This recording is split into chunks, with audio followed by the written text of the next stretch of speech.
Today on Screen Share. The regular session ended just 1 month ago with no solutions to the dire problems facing Florida families. And now they're going to return for another special session at a cost of $1 million of public money, my money and your money. While they are here, there is an opportunity to address the real problems that are facing Florida. Dr. Carolynn Zonia, an emergency medicine physician, makes her We Make Florida Screen Share debut to discuss why she's running to represent you in the Florida State Senate.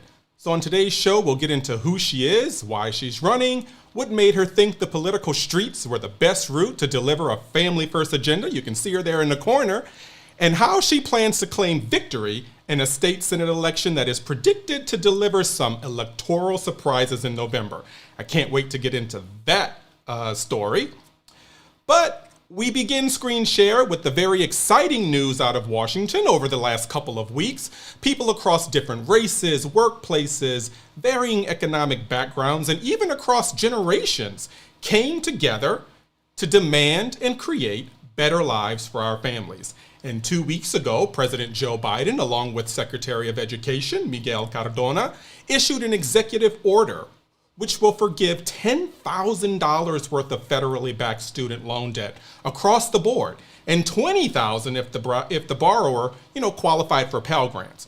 Now, Pell Grants, for those of you who don't know, Pell Grants are subsidies issued by the federal government that provide low-income students with financial assistance to attend college. And thanks to Twitter and TikTok and content creators across social media, we know that 20 to 30 years ago, Pell Grants covered about 80% of the cost of higher education. Today, Pell Grants cover barely 30% of the cost to go to college. So let's take a look here. Just since the decade that I was born, and I'm considered an older millennial. Millennials are 40 now, people. We're not the young kids that we used to be. We're 40.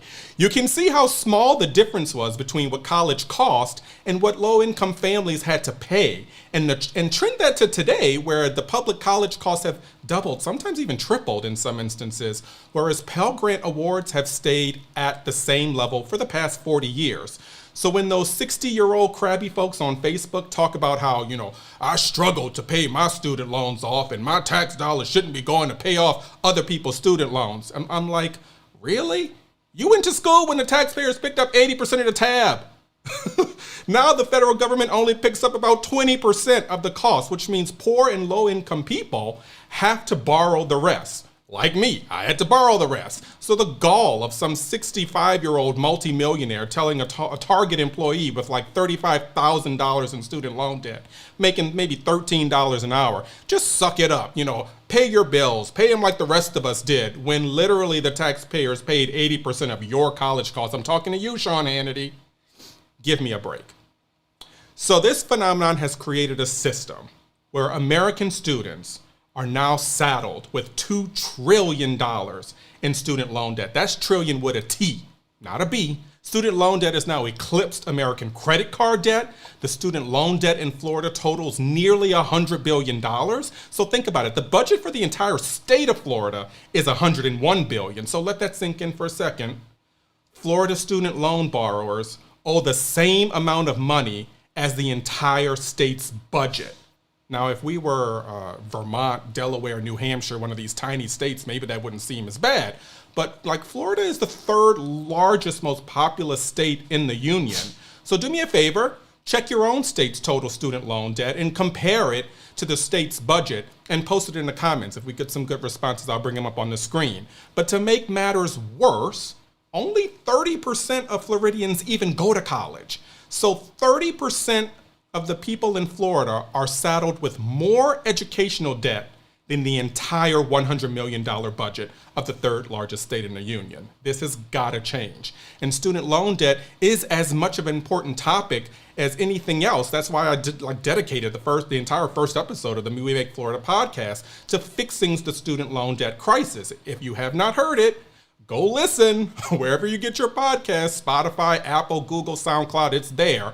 And on the show, I'm very candid about how my own personal struggles for economic freedom as a result of student loan debt was pretty hard to deal with. And so if you subscribe to that show, share it with your friends, you'll be able to hear my story and my student loan debt journey.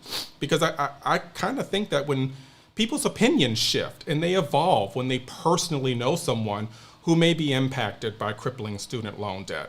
And this issue spans multiple generations that are alive today, from baby boomers to Gen Zers. Like, the number one reason why the Social Security checks of retired people are garnished in this country is literally to pay down student loan debt interest. Not even the principal, just the interest. So 70% of Social Security checks garnished by the American government are for student loan interest payments. So if you think that this is just a problem of millennials biting off more than they can chew, I would encourage you to have a little bit of empathy for people who are simply just trying to do the right thing. Because, that's what we tell people. If you want a path to success in America, you go to school, you get a good paying job, you go to college, learn a profession, and you too can live that American dream, as I roll my eyes.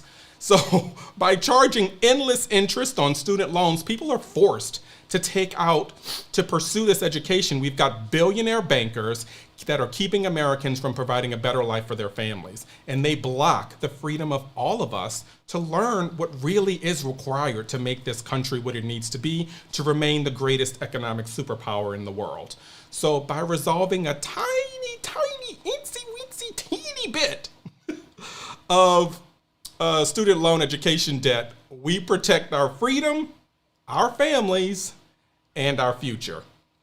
So here to talk about Florida's economic freedom, its future, and so much more is candidate for state senate in Florida's 2nd District, Dr. Carolynn Zonia. She's an emergency medicine physician, recently endorsed by Doctors in Politics.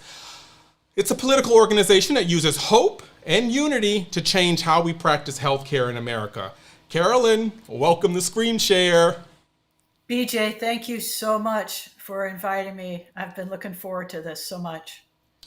So, you and I are both emergency medicine physicians. So for those of you, that's ER doctors. And you and I could devote an entire season of this show talking about what healthcare delivery looks like in the emergency room setting. How we've become the primary care doctors of patients who have low incomes or who are uninsured, and whether or not that's the best practice. Spoiler alert, it's not. But talk to us about what happened that made you decide to add Florida Senate leader to the plethora of service-oriented activities you've pursued throughout your career. Well, thank you, BJ. There's so many reasons that I decided to run for Senate. And, I think the chief one of those is a line from Mr. Rogers that said, "In times of trouble, look for the helpers." And I feel like that's what I've been all my life, is a helper. And right now, you and I both know, working on the front lines, families are struggling. And I feel like the folks in Tallahassee are insulated and far removed from what the everyday experiences are of families across the state. And that's really the chief reason why I'm running, is to advocate for people who need help. We have a $20 billion surplus and we're not able to take care of our own people. It doesn't seem right. Yeah, so how has your career as a physician sort of shaped the way you view American access, to healthcare in Florida, in particular, in the country as a whole? Well, expanding access to healthcare is one of my 3 priority issues. And you and I know there are over 3 million Floridians who do not have healthcare insurance. I currently volunteer at a free medical clinic, but I can only help one person at a time there. In the Senate, we could expand healthcare with a single vote. And all it would take would be to accept the Affordable Care Act, and we could expand healthcare for these folks who do not have insurance currently. And it would also bring $6.6 billion of federal money to the state. So it's not going to increase anybody's taxes. And that's money that we've already spent. We've already paid to the federal government, and it's going to other states because we're not getting our fair share. I'm glad you brought up the Affordable Care Act because we just celebrated the 10th anniversary of the Affordable Care Act, and it still shocks me how many people still don't even know about the ACA. I mean, I know people who pay $40 a month for health insurance through Obamacare, through the healthcare exchanges, but more importantly, Medicaid expansion, which you alluded to. Rural hospitals are shutting down in states, particularly across the South, because they can no longer afford to keep their doors open. Not only is this a tremendous healthcare loss for the area, but in these rural areas, hospitals are most often the biggest employer of the community. So that just the domino effect to the local community can be felt for decades. How would Medicaid expansion help give people access to health care while even saving the taxpayers money in Florida in the long run? Well, you alluded to it, and I'm on the board of directors of our, little rural hospital here in North Walton County. And the hospitals are not able to stay open because they've been the safety net for folks who don't have health care insurance. And they just can't continue to support that. So, like you said, this is going to help keep our local hospitals open by expanding healthcare. They'll be able to continue to serve those patients and not have the economic strain. Now, I know people out there, and I've had these conversations that think that Americans who file for bankruptcy, they do it because they were living irresponsibly, living beyond their means, buying those cars and those clothes and those cell phones that they couldn't afford. But actually, when you dig into the data, the number one cause of bankruptcy in America is healthcare cost. A family whose youngest son was diagnosed with leukemia and who now that child requires a life-saving bone marrow transplant, that can send a family into financial ruin. Or even like a working mother of two diagnosed with breast cancer, now forced to type into her 401k while her husband picks up a second job to make ends meet. And during the research for this show, I was even looking up GoFundMe, which says the number one reason people raise money through the GoFundMe website is for medical costs and funerals. In the wealthiest country in the world, we're having people going to GoFundMe to raise money for funerals. I mean, so what's it like for families living, in your conversations, what do you feel as though it's like for families living typically, like literally one medical emergency away from bankruptcy? There are so many stresses on families right now. And the sad thing is, you pointed out, a lot of times folks will delay seeking care because they don't have insurance. And you and I know that if we can catch these problems early, it's much less expensive to take care of a problem early. And, one of the things that I like the most about the Affordable Care Act is that your medical screening exam every year is covered. And so, it encourages people to go and get screened every year so that we can discover problems and take care of them early. When these problems are left until they're crises, it's much more expensive to give care at that time. And people are concerned about saddling their family with debt. And so they're not even seeking care for a lot of these problems. And as you said, we're the wealthiest country in the world. It shouldn't be like this. And it doesn't have to be if we choose different leaders. So in your work as a physician and in volunteering, have you noticed, particularly throughout the pandemic, how COVID has affected people's bottom line, their economic security, their economic freedom, navigating the 2-year pandemic that we experienced? Well, I think everybody is seeing how the workplace is changing. And, that will help folks be able to negotiate for better wages or better, packages to include insurance.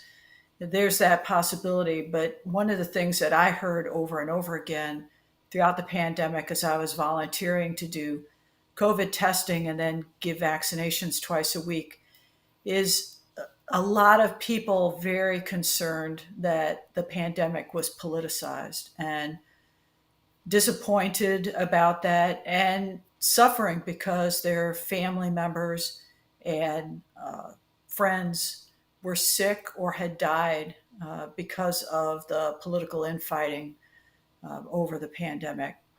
So I think that's one thing that I experienced, and it will make this next election very interesting. This is the first election since we've come out, right, of some of these things, and it'll be interesting to see how Floridians just make decisions this time with the experiences that they've gone through.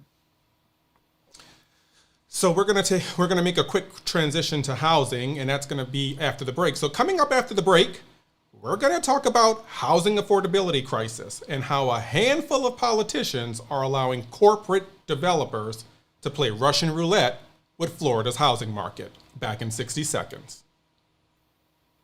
Which side are you on? Americans who believe liberty and justice are for all? Or traitors inciting violence against our country and trying to take away our freedoms? Which side are you on? People who work for a living and care for our families? Or the Trump Republicans who block everything our families need? This November, it's time to show which side you're on. Vote for Democrats. FFPAC is responsible for the content of this ad. America is a country that works, and works, and works. But honestly, we're stuck. Too many Republicans and the corporations who buy them are making it harder and harder to get what we earn. They rigged the rules, and now they're trying to divide you by blaming immigrants, or black folks, or poor people. This November, vote for all of us. Vote Democrats. Wait to win AF is responsible for the content of this advertising.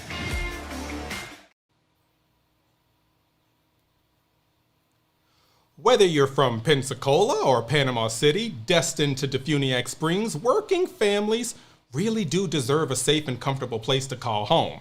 But we continue to see a handful of politicians who stoke culture wars in the hopes of turning us against our neighbors. They do this because they want us distracted, they want us fighting on Facebook and on Twitter while they hand these kickbacks to their wealthy developer donors. You know, I bring you back into the conversation, Carolyn. A lot of people think that unaffordable housing is just a big city issue. But we know that's not true. On the first season of the We Make Florida podcast, when I interviewed politicians, I would get questions from their constituents ahead of time. And I remember getting a question from a Republican guy, former military, in his 30s, who wanted to know what the state representative was doing to address affordable housing for seniors because he was struggling to find a home for his mom. So his question wasn't about abortion or guns or CRT or Hunter Biden's laptop, God forbid. He just wanted a safe place for his mom to live. Is that what, and I mean, that is what most people want, right? So what can elected leaders do to address the housing affordability crisis in Florida? And have you heard similar things as this guy who was just looking for a place for his mom to live safely? Well, I think you pointed out, BJ, that they try and control the narrative on this. And, you know, one of the issues that we have is very low income housing. 80% of the people who are using very low income housing are employed or seniors, veterans, or folks with disabilities. And, you know, they try and make us think about a different group using this housing. So I think we have to make sure that we're talking about what groups we're trying to help. And so it's important to do that when we talk about the housing issue. Now, as far as affordable housing, I sit on the Affordable Housing Advisory Committee here in Walton County. One of the most important things that we need to do is to make sure that we fully fund the Sadowski funds. This is an act in Florida from 1992 that created a document stamp tax fee on every home sale in the state. And that money is supposed to go into a fund to be used to build affordable housing, low income, very low income, and moderate income housing. But that money is misappropriated. The first $75 million is not even going into the fund. And then 2/3 of that money is being directed into programs better funded by the Department of Economic Opportunity and the Department of Environmental Protection. When I'm elected senator, Sadowski fully funded will be the basement, not the ceiling of funding affordable housing. There are other ways that we can generate more funds, but that's what we really need in the state because costs of building housing have gone up with other costs. Yes. So one of the things that I guess that we needed to particularly address is insurance, homeowners insurance as well. That has gotten unaffordable for a lot of families. In the last episode, I talked about how my own homeowners insurance was canceled 60 days before hurricane season. And can you imagine how expensive it is to secure homeowners insurance right before hurricane season when they know you have to have it? So can you talk about how we got here, number one, and then how can an elected leader attempt to fix this? Because that also adds to why housing is unaffordable, because the homeowner's insurance is also unaffordable. Yes, and wow, we could do a whole episode on this, but Florida has less than 10% of the claims made nationally every year, but we have over 70% of the litigation of claims nationally every year. So it seems to me that it's pretty obvious where the issue is. And one of the things that I would do to try and solve this would be to create arbitration boards. Because if homeowners have a good faith desire to settle a claim and the insurers have a good faith desire to settle a claim, they should be able to both go through arbitration. And then if either side is not happy, then it could go to court. And that could make these claims wrapped up faster and save a lot of money. Now, you know that the legislature had a special session called by the governor to deal with the insurance crisis Yeah, tell at $1 them about million, that. right? These special sessions cost us $1 million of public money, your money and my money. And all they did was give a $2 billion cash kickback to the insurance lobby. And within 2 weeks, another insurer went insolvent. So they still have not addressed the issue. And you're right. Anybody who has a mortgage on their home, if you can't get insurance, you're at risk of foreclosure. So it's a dire situation that we're in Florida. And we need creative thinking to get out of this problem. So I've heard several other ideas, but it's certainly something that we've got to address once we get a new governor and a new legislature seated. I think we'll be able to address this issue better.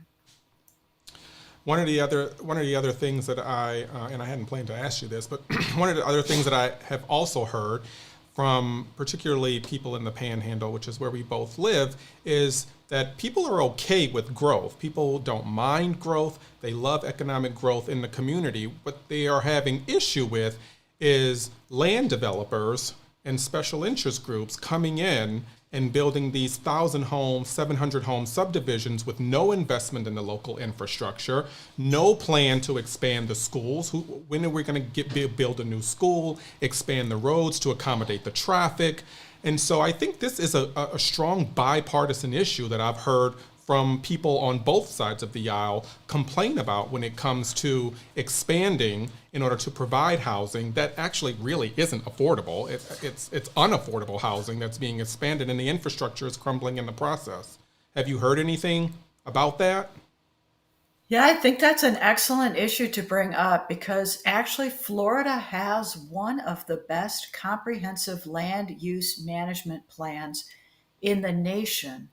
The problem is enforcement. And just like you said, if politicians are working for their big donors and not for us, then they allow these things, these kind of developments to get approved and variances to get approved so that they can build on wetlands, they can clear cut forests, they can put these big developments in where the infrastructure cannot support it. And again, this is one of the reasons why I run, is that I will be working for constituents, for all of us, not for big donors. So, you and I know how bias works. Once you start taking money from somebody, you feel like you're working for them. And I'll tell you, I go to Tallahassee regularly to testify and to meet with legislators.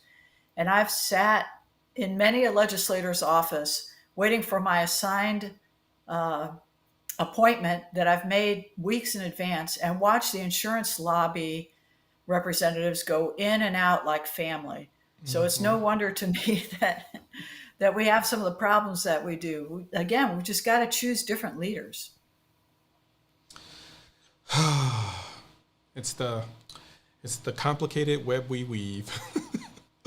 So, up next, reproductive freedom is on the ballot in November, and women across the state of Florida are coming together to say, not on my watch. We'll get into that and much more after the break. Yes, I'm a believer, always have been. And I tell my granddaughters, take care of yourselves. You never know. But it takes all sorts to make a world. And it's not my place to tell a woman if she can have an abortion or not. That is a decision between her doctor, and God. And that is why I am voting for Democrats. FFPAC is responsible for the content of this ad. Someone you love may struggle with a pregnancy they longed for that couldn't survive, that would endanger providing for the children they already have, that comes too soon after giving birth, that they were too sick to carry, that wasn't right for them. Someone you love might need an abortion someday. You can help ensure that when the day comes, they can get the care they need. Support you.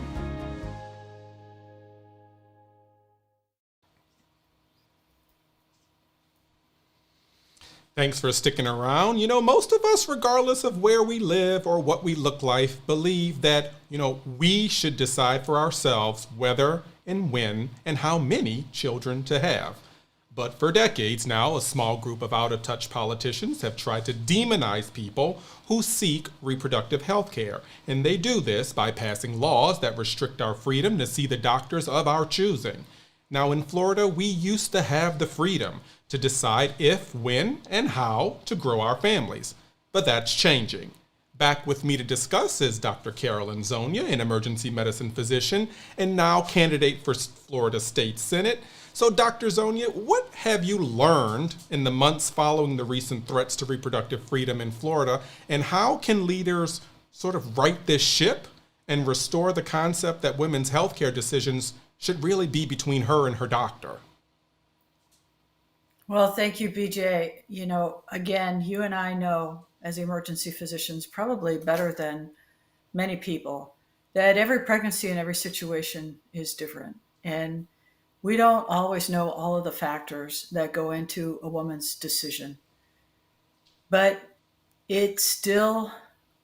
abortion is still healthcare, and it's still a decision that should be made between a woman and her physician, no matter how people feel personally about abortion. And I think that first commercial that you showed in the break was very poignant to point that out. One of the things that we have seen in Florida is that there's been an erosion of our right here, but we're very unique in Florida because it's in our Constitution that a woman has a right to privacy. And Leander Shaw was a Supreme Court justice for Florida who said that right to privacy includes the decision to have an abortion. And the Second Judicial Circuit Court recently upheld this. So in Florida, women still have a right to make that decision and a right to abortion. And that's why we've seen there's not a trigger law in Florida, but they are trying to pass laws to limit, how far in the pregnancy, or try and make women go through other, meet other goals before they can get an abortion. We've got to elect leaders who will protect a woman's right to her own reproductive health decisions.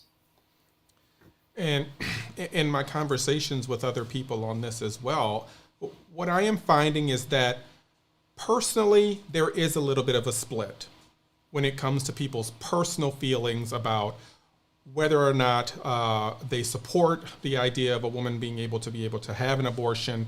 Personally, I've noticed a split. But when I ask the question of whether or not the government should be making that decision on behalf of women, there is no split there. Like, it's an 80-20 thing. People are split in their personal beliefs, but when it comes to the government being able to dictate when a woman can decide when she decides to have children and when she doesn't, people are like, oh no, I don't want Uncle Sam determining that. That's between me, my family, and my God. So I agree with you that that first commercial is pretty poignant and illustrating that. Have you found that in your conversations, or are you finding differently? No, I think you're right. And I think it's going to be, again, it's going to be a bit of a reckoning at this election, because I think that Americans are realizing how they are losing their rights with Republicans making these decisions. And I think there's a lot of concern about what's going on at the Supreme Court. And I believe that voters realize now that they are going to have to take the situation into their own hands, elect leaders that will protect their rights, and that will make sure that we get Roe codified, right? Mm-hmm. So that it's not just a decision by the Supreme Court, that we actually pass laws that protect our rights. And so we're going to shift gears a little bit. So coming up, Florida, like many states across the South, are facing a massive teacher shortage, with Florida kids returning to school with 9,000 less teachers in the classroom. This is a crisis. Actually, is it a crisis, or is this the plan playing out exactly as it was designed? We'll talk about it after the break. In 2020, we voted for a better future. We delivered vaccines, stimulus checks, and infrastructure. Every leader pushing our priorities is a Democrat. Why haven't we seen more progress? Trump Republicans side with the rich and sow division to block us. This November, they've got another thing coming. We'll grow the Democratic majority so nothing stands in the way of providing a better life for our families. Way to Win Action Fund is responsible for the content of this advertising. The freedom for kids to live their dreams starts in safe and welcoming schools. And 4 out of 5 Americans agree. Kids should learn the good and the bad of our history, so we can build a better future. But some extremists are trying to divide us, even pitting parents against teachers. America came together to stop the chaos in 2020. We can do it again. Paid for by Way to Win Action Fund. Not authorized by any candidate or candidates committee.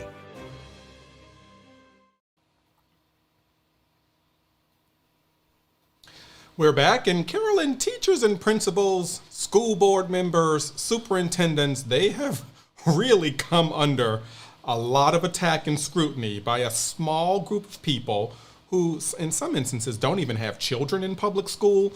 But I think that they're being riled up by out-of-touch politicians, again, using them as a distraction from the fact that they continue to defund the very schools that their children attend. How do you see a path forward where teachers can not only teach the truth of our history, but at the same time not be worried about lawsuits and scrutiny by the governor's classroom police, as he would like to have? Well, again, Vijay, I think you've hit it right on the head there. Greedy politicians just want to stay in power, and they use these wedge issues to try and make people afraid. And when people are afraid, they're just not thinking straight. They believe what they're being told, and they're not being told the truth on a lot of these issues. We need to fully fund public education. Over 95% of Floridians choose public education to for their children. And every child who has a disability needs to go to public school. The charter schools will not accept them. They don't have the resources to take care of these kids. And so we've got to start by fully funding public education. I attended a week-long summit put on by the Ronald Reagan Institute that specifically talked about education. And of course, one of the things we can do to make sure that we stop the loss of quality teachers from our school, teachers with experience leaving our schools, is just to extend respect and protection for these teachers. Secondly, we need to pay them better. Florida is 48th of the 50 states in teacher pay. So we need to make sure that we're reimbursing our teachers appropriately. We're, paying them appropriately for their professionals, respecting them as professionals, making sure that they get stipends to help them with supplies so that they're not paying out of pocket for supplies that the kids need. And these are some of the things that we can do to help with the problem of losing educators. Now, you know that the governor just recently signed an action to let folks who don't have teaching experience or credentials go into the schools and teach. I was And just about to bring that up. Go ahead. that might help, but you need to have master teachers or, education mentors who are in roles that they can support those folks. Even new teachers who are inexperienced need a lot of support when they first start. So just throwing folks who don't have any credentials or experience into a classroom and thinking that's going to work, this is, again, a recipe for disaster. So we need to. I mean, I think it shows just how much, the governor and other politicians really devalue the importance and the profession of education and teaching. Like, teaching is not babysitting. It's actually a profession, and it requires skill. And so to just say, oh, anybody can go and do it because because we have a teacher shortage, I think it does a disservice to the people who've dedicated their lives and their careers to the education, of children. And oh God, you brought it up, that we rank 48th. We're the third largest state in the union, and we rank 48th in how we pay our teachers. I don't know, and so I don't know how we even go on with this unsustainable public education system. But is that really the plan? Are they trying to make public education so unwanted by the public that they can privatize and charter school everything? What are your thoughts on that?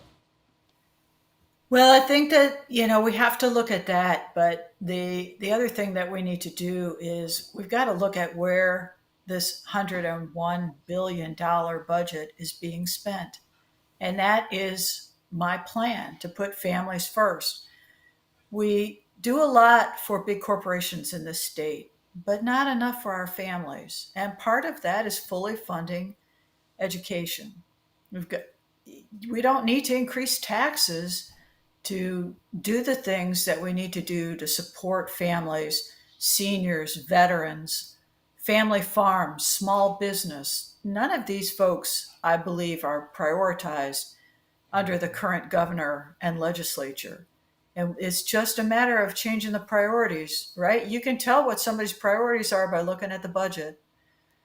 And none of those groups are a priority right now. Big corporations are the priority. And putting families first is still business friendly, because when families thrive, business and communities prosper. So that's why I think it's important for us to change the priorities and put families first.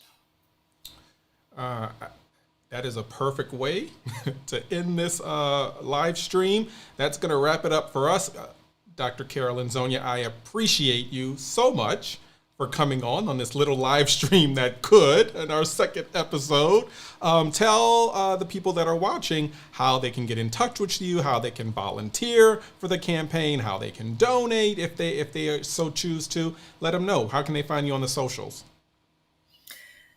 So if you're watching on Facebook, I am on Facebook at Zonia850 Strong. I'm on Twitter at Carolynn_Zonia.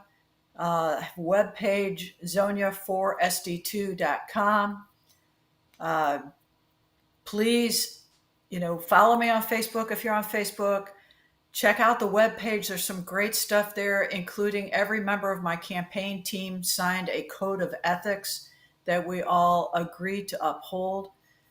And if you so move to donate, you can go to my Act Blue account and donate. And the money will be used very, very ethically and efficiently. And I'll be working for you. So thank you very much. So if you want to reach out to Dr. Carolynn Zonia, you've got all the information there. If you have any questions for her, things that we did not address in this live stream, do us a favor. Either leave your comments here, and we'll try and get those questions answered for you, or reach out to her personally. She's very, very, very responsive. So I appreciate that. Thank you so much for joining me and continuing to share your story and your candidacy with the viewers. Whew, well, that flew by. I guess time flies when you're trending. I see you, Twitter. So until next week, I want you all to have a great weekend. Do me a favor, share this live stream with your colleagues and share it with your friends. Share it on your social media. Subscribe and like the video, because that's how we continue doing this and bringing this information to all of you, not only in the state of Florida, but all people in other states that are watching as well. I see you in the comments. All right. Have a great weekend, guys. Thanks, Carolynn. Bye. Bye.